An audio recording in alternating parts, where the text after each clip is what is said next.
Porque, y sí, y el talento sobresale siempre, ¿no?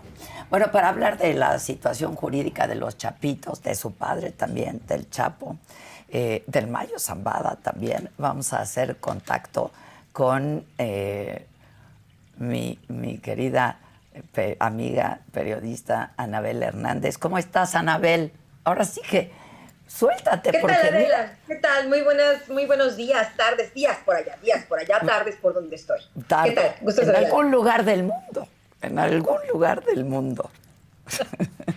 Pero te vimos en el juicio de sentencia ya de García Luna. Sí, realmente un momento, diría yo, muy poderoso periodísticamente hablando, un momento histórico, un triunfo para el periodismo de investigación en México, que tantas vidas de periodistas ha costado. A mí casi me cuesta la vida justamente hace ya 14 años cuando denuncié documentalmente por primera vez a Genaro García Luna de enriquecimiento inexplicable y de sus claros nexos con el cártel de Sinaloa. Fui la primera periodista que pudo realmente revelar el modus operandi de cómo Genaro García Luna pues era un siervo al servicio del cártel y cómo incluso les ayudaba a traficar cocaína y cómo les facilitaba el uso de aeropuertos, de hangares del aeropuerto de la Ciudad de México, cómo la propia Policía Federal se convirtió en un brazo armado del cártel en el sexenio de Felipe Calderón. Fui la primera en publicar expedientes que tenía la propia PGR. Imaginemos, desde el 2003 había toda la lista de toda esta gente de García Luna, Luis Cárdenas Palomino, Facundo Rosas Rosas, Ramón Pequeño, Edgar Millán, toda esta cofradía de narcopolicías, donde en este informe que tengo de la PGR se decía cada uno qué cosa hacía, dónde iban a recoger el dinero del cártel de Sinaloa, y pues con todo y esto, la negación total del entonces presidente Felipe Calderón, la negación total del Partido Acción Nacional, la protección del gobierno a este narcofuncionario y pues por la protección en muchos sentidos de muchos medios de comunicación que se negaban a investigar, se negaron a creer, se negaron a siquiera revisar, bueno, si Anabel Hernández dice esto o alguien dice esto, X dice esto, pues deberíamos investigar. Nadie investigó, nadie hizo nada, pero finalmente 14 años después tenemos a este hombre que estará los próximos 36 años en prisión. Pues no digas nadie porque tú sí estuviste investigando. Oye, Bueno, Anabel, sí. ahora, ¿qué te pareció la sentencia y qué opinas que pase después? Es una pregunta complicada, Adela, y quiero ser muy honesta con la audiencia, porque mi respuesta tiene un sesgo personal. En este caso lo digo muy abiertamente, no puedo evitar este sesgo personal porque justamente este sujeto en 2010, al salir a la luz el libro Los Señores del Narco, donde él era uno de los principales protagonistas junto con el Chapo Guzmán, su jefe, ¿no? Junto con el Mayo Zambada, junto con los Beltrán Leiva, eh, ordenó un complot para asesinarme.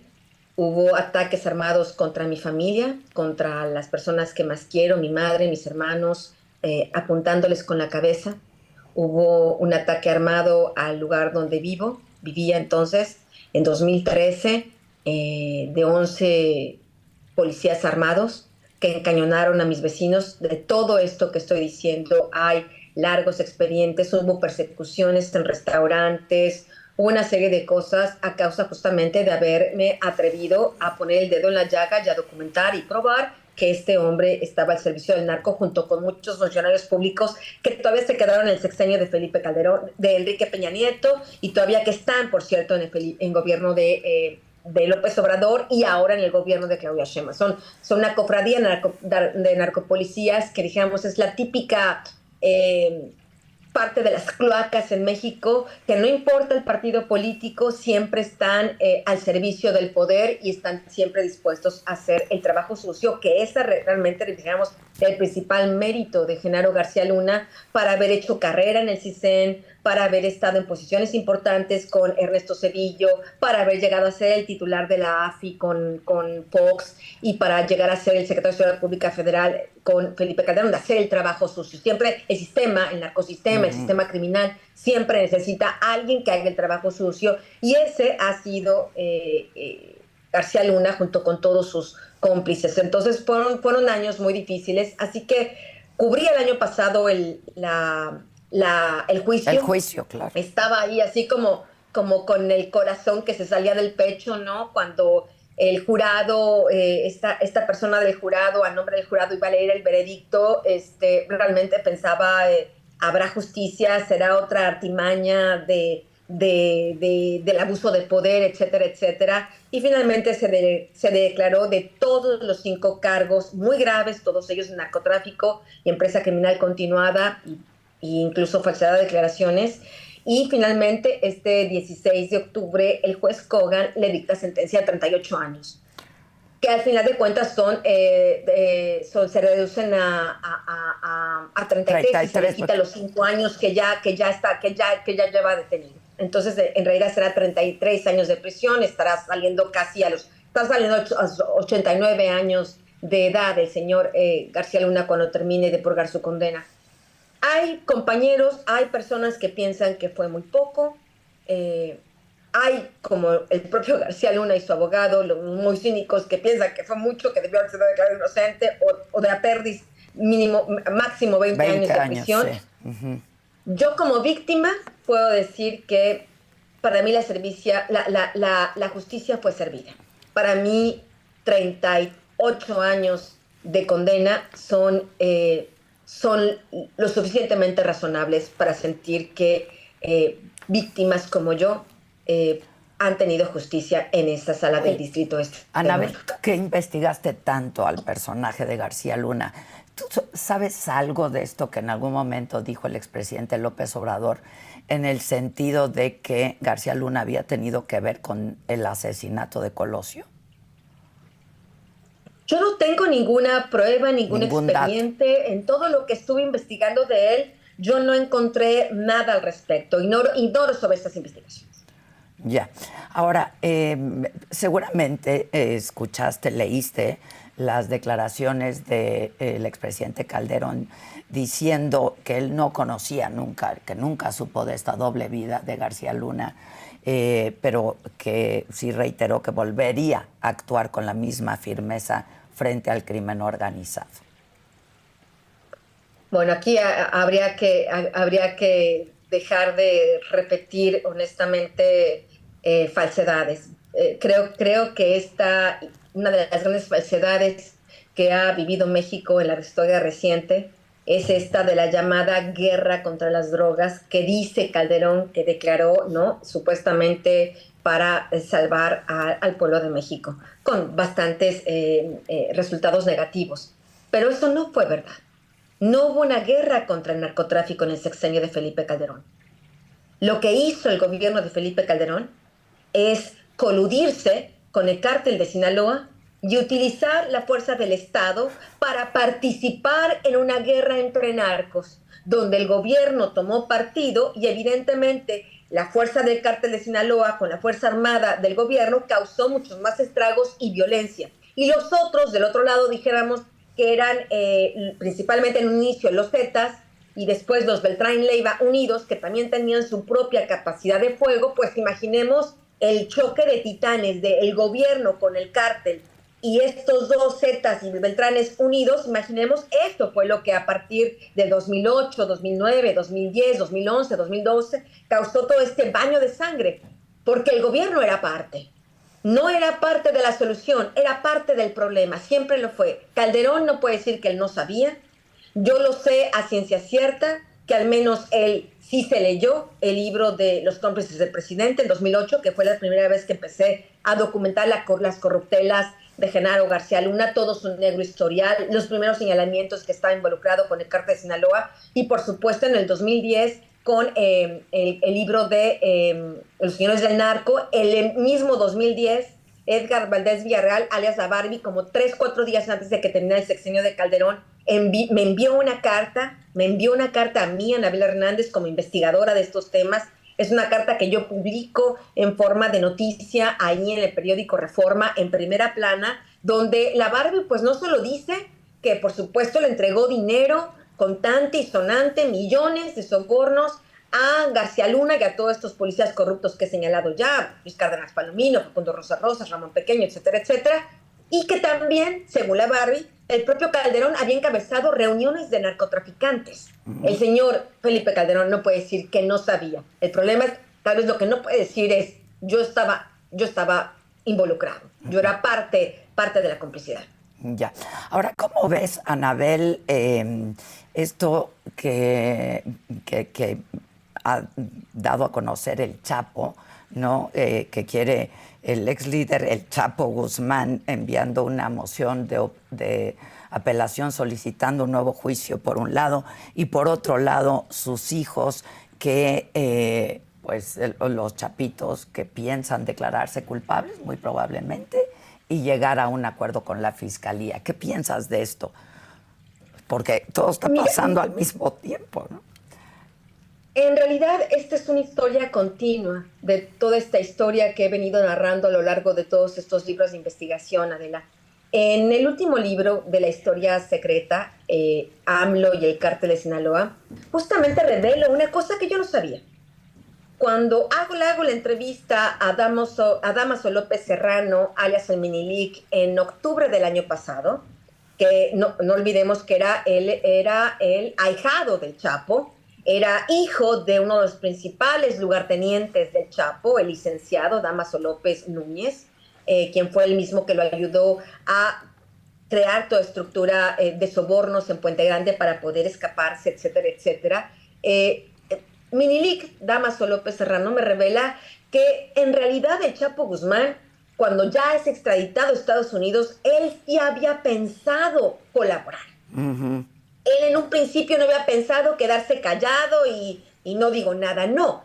Él había pensado en colaborar, pero lo que le propone al Departamento de Justicia era dijéramos, un imposible, un sueño guajiro. Lo que él había propuesto a la Fiscalía es, ok, yo colaboro, pero todos los cargos que tienen en mis hijos, en Nueva York, en Chicago, por fentanilo, por tráfico de drogas, por homicidios, me refiero contra Iván Archibaldo, contra Alfredo, contra Ovidio y contra Joaquín Jr., lo que el Chapo pedía, así como muy sentado en su trono criminal todavía, como sí, que no le caía el 20, lo que él pedía es dismiss, o sea, anulen los casos, retiren todos los casos y yo colabora. Por supuesto, el Departamento de Justicia dijo, disculpe, ¿qué cosa? Así no funciona, ¿no? Hacer eso, ¿no? Así no funciona. No podemos hacer eso. Y entonces el Chapo dice, pues no colaboro, y ahora está ahí, dijéramos, en estado lamentable. Cada día es un día perdido, ¿no? Para decirlo en pocas palabras, se está pudriendo en la prisión, porque ahí se quedará el resto de su vida, ¿no? Yo creo que esta nueva apelación, porque ya ha hecho varias apelaciones el Chapo, todas las ha perdido, yo creo que esta también, no creo que esto tenga futuro, pero por supuesto esto no se contradice, por más extraño que le pueda sonar a la gente, esto no quiere decir que entonces sus hijos están enojados con los gringos y ya no van a colaborar, no, están viendo al padre cómo le fue por no colaborar, por supuesto, que los chapitos van a colaborar, pero ya. Claro, que ya comenzaron. Claro. Ahora, ¿de qué nos enteraremos con esta colaboración, Anabel? ¿Qué esperas de esto? Mira, si los chapitos hagan, es muy interesante. Esperamos que Alfredo, Iván, su hermano Ovidio y Joaquín, por las investigaciones que he realizado, incluso por los documentos, las transcripciones de llamadas telefónicas que ya tiene el gobierno de Estados Unidos en Chicago sobre los delitos de estos muchachos, estamos hablando que el gobierno americano comienza a encontrar las operaciones de tráfico de drogas, o sea que estos muchachos ya están operando en tráfico de drogas más o menos a partir del 2013-2014. Eso nos estaría hablando realmente que lo que los chapitos podrían contar es una historia muy, muy reciente del narcotráfico. Para que un colaborador tenga utilidad su testimonio, No pueden decir, es que mi papá me dijo que pasó esto, o es que mi tío me dijo esto, o es que... No, tienen que ser testigos presenciales. Ya. Y lo que han presenciado los chapitos en particular, pues no podrán hablar de los crímenes o de las contubernios en el sexenio de Carlos Salinas o de Ernesto Zedillo, tal vez ni siquiera puedan hablar de los contubernios del sexenio de Vicente Fox, sino más o menos conforme a su historia criminal, podrían estar comenzando a hablar realmente de lo que a ellos les consta, de la corrupción, de la colusión, de la complicidad de autoridades, desde el, dijéramos, sexenio de Felipe Calderón hasta, pues hasta el sexenio de Andrés Manuel López Obrador. Estamos hablando de que, por ejemplo, Joaquín y Ovidio estuvieron presentes en lugares donde había reuniones, donde sus hermanos se reunieron directamente con los hijos de Andrés Manuel López Obrador, por ejemplo. Están los financiamientos de los chapitos a la campaña de López Obrador en el 2012, muy particularmente hablando.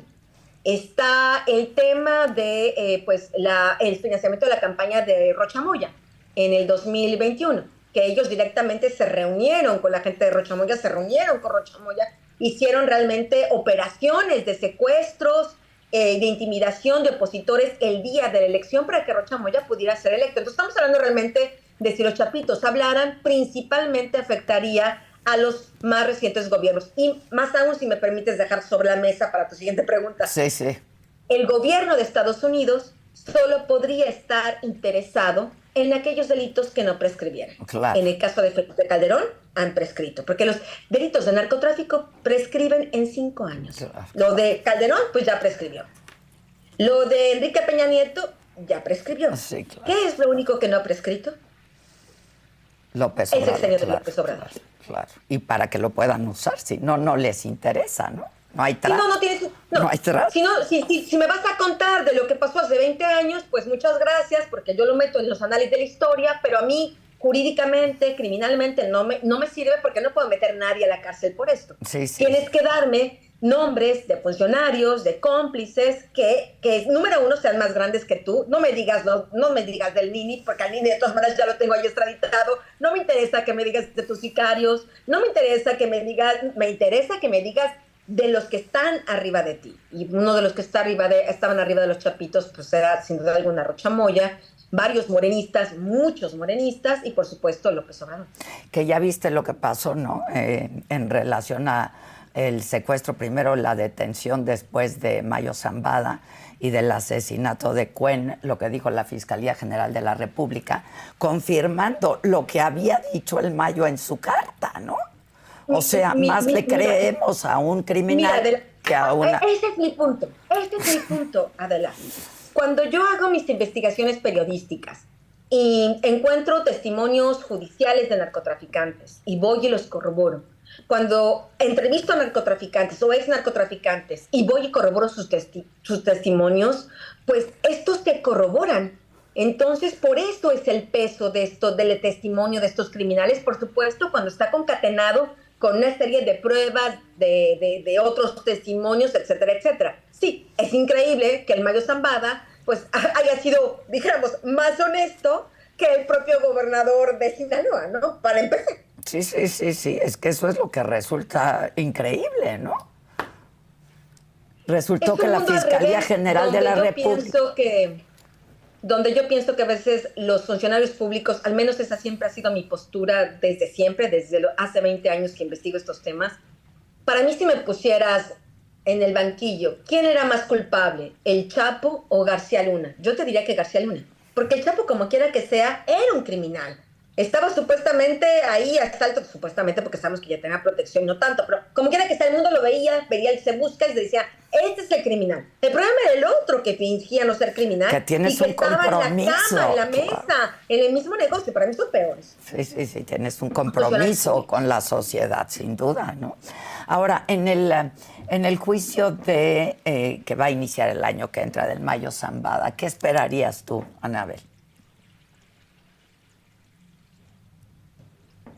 Yo la información que tengo, que justamente he estado, vengo aterrizando a mi casa porque estuve casi 10 días en México, en Estados Unidos, investigando, haciendo mi trabajo, pues porque no solo se requiere hacer el trabajo in situ, se requiere hablar directamente con las fuentes de información, se requiere mucho trabajo periodístico.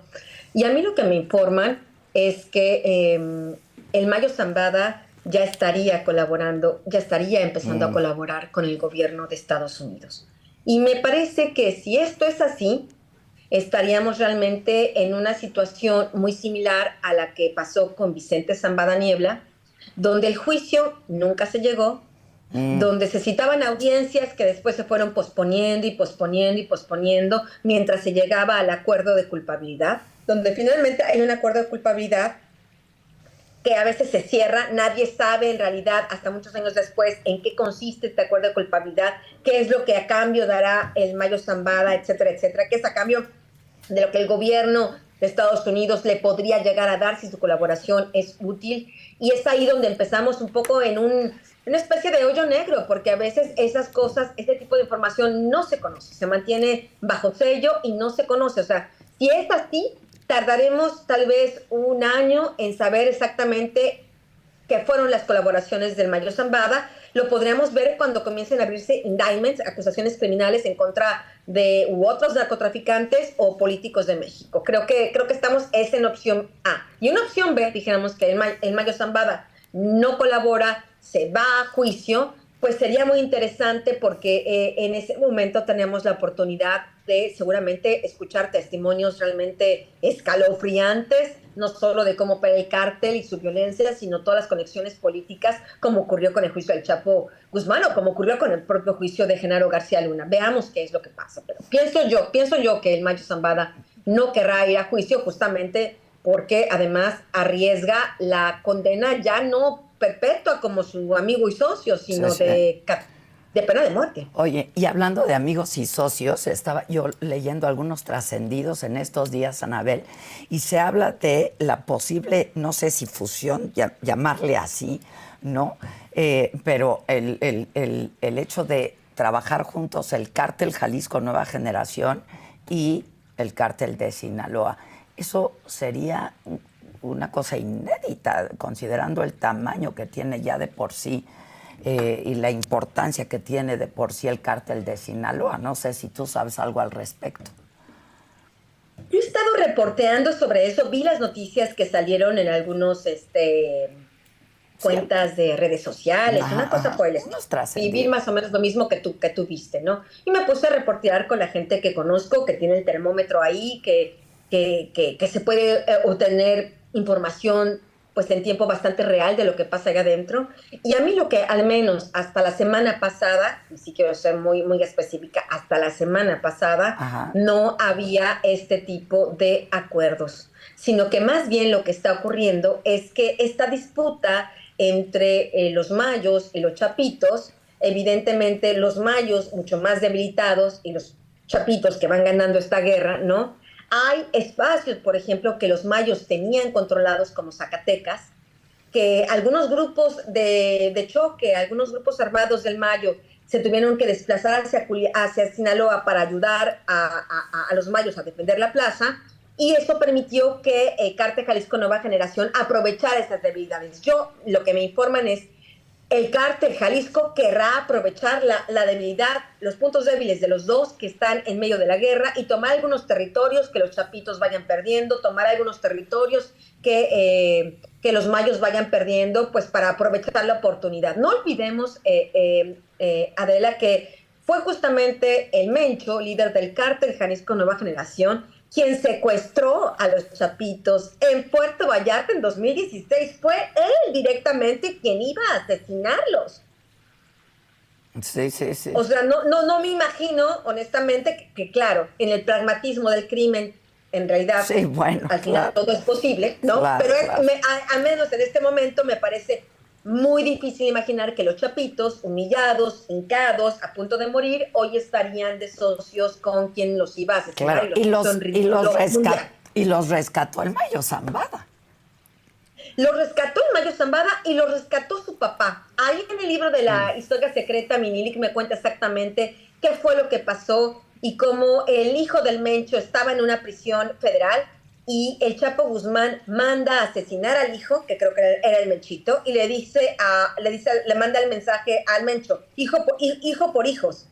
Si tú tocas a mis hijos, tu hijo está muerto mañana. Sí. Y es así como limaron, así, bueno, no limaron las presas, sino bueno, yo te libero al mío y deja en paz al mío, ¿no? Te libero a los tuyos y deja en paz al mío. Qué cosa. Oye, ¿y cómo ves las acciones, Anabel, las primeras acciones en materia de seguridad de la presidenta Claudia Sheinbaum? Pues, ¿qué decir, Adela? O sea, yo creo que ahora sí las opiniones son en estos momentos justamente lo que sobra. Creo que podríamos enumerar una serie de hechos que nos hablan que, número uno, y esto hay que decirlo, Claudia Sheinbaum recibió el país totalmente en la ingobernabilidad, sí, en el control del narco, muchos estados de la República, simplemente, por ejemplo, estamos hablando de que existen al menos más de 100 organizaciones criminales que operan en México. Esa es la herencia que le deja López Obrador. El cártel de Sinaloa, nada más por decir, opera en 27 estados de la República. De eso estamos hablando. El cártel Jalisco Nueva Generación opera en 29.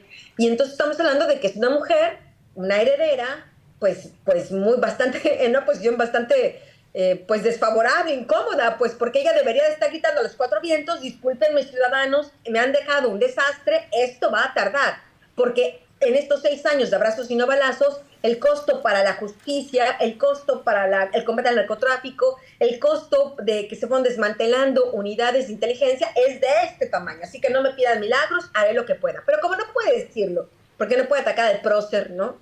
No puede atacar a quien ganó la presidencia por ella, porque Claudia, no olvidemos, no ganó la presidencia. La presidencia la ganó López Obrador, sí, claro, y se lo hizo muy claro con el gabinete que tiene Claudia Sheinbaum, que no es su gabinete, es el gabinete extendido, dijéramos, transeccional de López Obrador. Eso es literalmente lo que tenemos, y nombre por nombre del gabinete, podemos aquí pasarnos la tarde viendo quién quiénes estaban en el gobierno de Andrés Manuel López Obrador, y pues es más del 60-70%, por supuesto. Entonces estamos hablando de una mujer cobarde, pienso yo, una mujer que le está quedando de ver al pueblo, porque prefiere sus pilias, prefiere arropar a la persona que dejó al país, que le dejó a ella al país y que nos dejó a todos en estas circunstancias, y además optar por continuar con esta absurda idea de los abrazos y no balazos. Ella no lo dice categóricamente, pero lo que nos está recetando como país es realmente lo mismo, fracaso, la misma especie de contubernio que hubo en el sexenio de Andrés Manuel López Obrador. Pues sí. Oye, finalmente, Anabel, antes de irse, el expresidente dijo que tú estabas trabajando para la DEA. ¿Y qué? ¿Cuál es tu pregunta? ¿Qué opinas de eso? De lo que dijo el expresidente. ¿Qué hacemos? Adela, realmente para mí hablar de estas imbecilidades, ¿no? Diré imbecilidades, ¿no? Para no decir otras cosas. Di como quieras, porque estamos aquí en digital y podemos decir lo que sea. Las imbecilidades, de estas cosas tan desafortunadas de este señor, que cómo te pedía que colaboraras con él. Como ofensa. Mira, ya no sé si tomarlo como halago o como ofensa, porque estamos hablando que es la DEA, en buena parte, la que hizo la investigación contra Genaro García Luna, y pues está en el bote. Yo la hice y yo no trabajaba para la DEA, y dijimos, la DEA y yo llegamos a las mismas conclusiones y el señor está en el bote, ¿no? Es la DEA y el FBI quienes han hecho toda esta investigación impresionante para penetrar al cártel de Sinaloa y llevar al Mayo Zambada a prisión. Y dijéramos, yo no soy de la DEA, pero ojalá tenga tanta eficacia como la DEA y López Obrador pueda terminar en prisión algún día. O prófuga justicia, pienso yo que eso va a ser lo inmediatamente que va a ocurrir, pero esperemos que sea tan eficaz como la DEA y pueda el señor llegar a prisión, que es lo que se merece. Ahora, lamentablemente, y lo digo lamentablemente porque somos víctimas del crimen, de la delincuencia, de la violencia de estos grupos, tu trabajo continúa y tu investigación continúa. ¿Puedes adelantar algo de lo que estás haciendo ahora, Anabel? Pues mira, tengo varias sorpresas. Ya me imagino. Como tú lo tienes. Tus sorpresas son TNT. Yo entiendo que hay mucha preocupación en el partido Morena. Y ya ahora sí hablo del partido Morena, porque va mucho la contaminación, lo que estoy verificando, la información ya la tengo. En este momento dijéramos que estoy en una etapa de verificación, como siempre lo hago, antes de revelar y publicar. En la etapa de verificación que estoy haciendo, estamos hablando que Morena, no quiero decir todos, por supuesto, porque tampoco eso sería correcto, pero si dijéramos una buena cantidad de los gobernadores emanados de Morena que están hoy en funciones tienen nexos con el crimen organizado o le deben su triunfo electoral al crimen organizado, incluyendo la propia Claudia Sheinbaum. Y lo digo con muchísima responsabilidad. Entonces, estamos hablando de que ya no estamos hablando solamente de un sexenio que ya pasó, estamos hablando de un presente, de una empresa criminal, dirían los fiscales americanos, de una empresa criminal continua. Y tal vez eso también ayude a que los delitos de López Obrador no prescriban tan pronto. Si él desde 2006 ha mantenido esta empresa criminal continuada, si recibí dinero en 2006, recibí dinero en 2012, recibí dinero en 2018, me reuní con narcos en mi sexenio, heredo a Claudia Sheinbaum un problemón, meto a Claudia Sheinbaum en el ajo, pues para que todo quede perfectamente bien bordado y cocido y amarrado, ¿no? Entonces estamos hablando realmente de una situación grave, delicada, que además en el caso de Rocha Moya, y es evidente que esto va a suceder, ya lo dijo el Mayo Zambada, Rocha Moya iba a ir a la reunión, no porque el Mayo Zambada sea un idiota, ¿no? Evidentemente el Mayo Zambada, con toda la expertise que tiene de haber podido ir a Palacio Nacional incluso a reunirse con presidentes, etcétera, etcétera, pues imaginemos, él le llamó a Rocha Moya. Rocha Moya le confirmó que iba a ir. Si no, el Mayo Zambada, ni aún por su querido amigo Juan, hubiera ido. Sí. Sí, clima, bueno, tan incómodo. Entonces Rocha Moya dio pues hasta el ajo.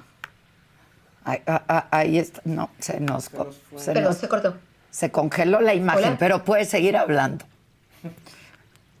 ¿Me escuchas? Hola. Anabel, ¿me escuchas? ¿Hola? ¿Me escuchas? ¿Me escuchas? Se cortó. ¿Me escuchas ahí? Ya. Nosotros ya te escuchamos perfectamente. Ya, es que te congelaste de repente. Sí, lo de... estás verificando toda esta información. Sí, y tristemente todo lo que estoy encontrando confirma esto. Y muchos eventos, sobre todo muy, muy, muy recientes, lo confirman. Yo debo decir, desde hace más o menos 3 años he tenido información, por ejemplo, de un actual gobernador que acaba de llegar al poder, uno de los recién elegidos. Y hablé con gente que incluso primero me mandaron cartas y después me reuní con ellos y una serie de temas y de reuniones y de cosas con criminales, del ahora gobernador con criminales, y por desgracia, pues esto está confirmado. Y estamos hablando realmente de una situación realmente muy, muy grave, donde pareciera que la señora Claudia Sheinbaum o no quiere o no puede combatir a los narcogobernadores del partido, quizá porque ella misma también no está limpia.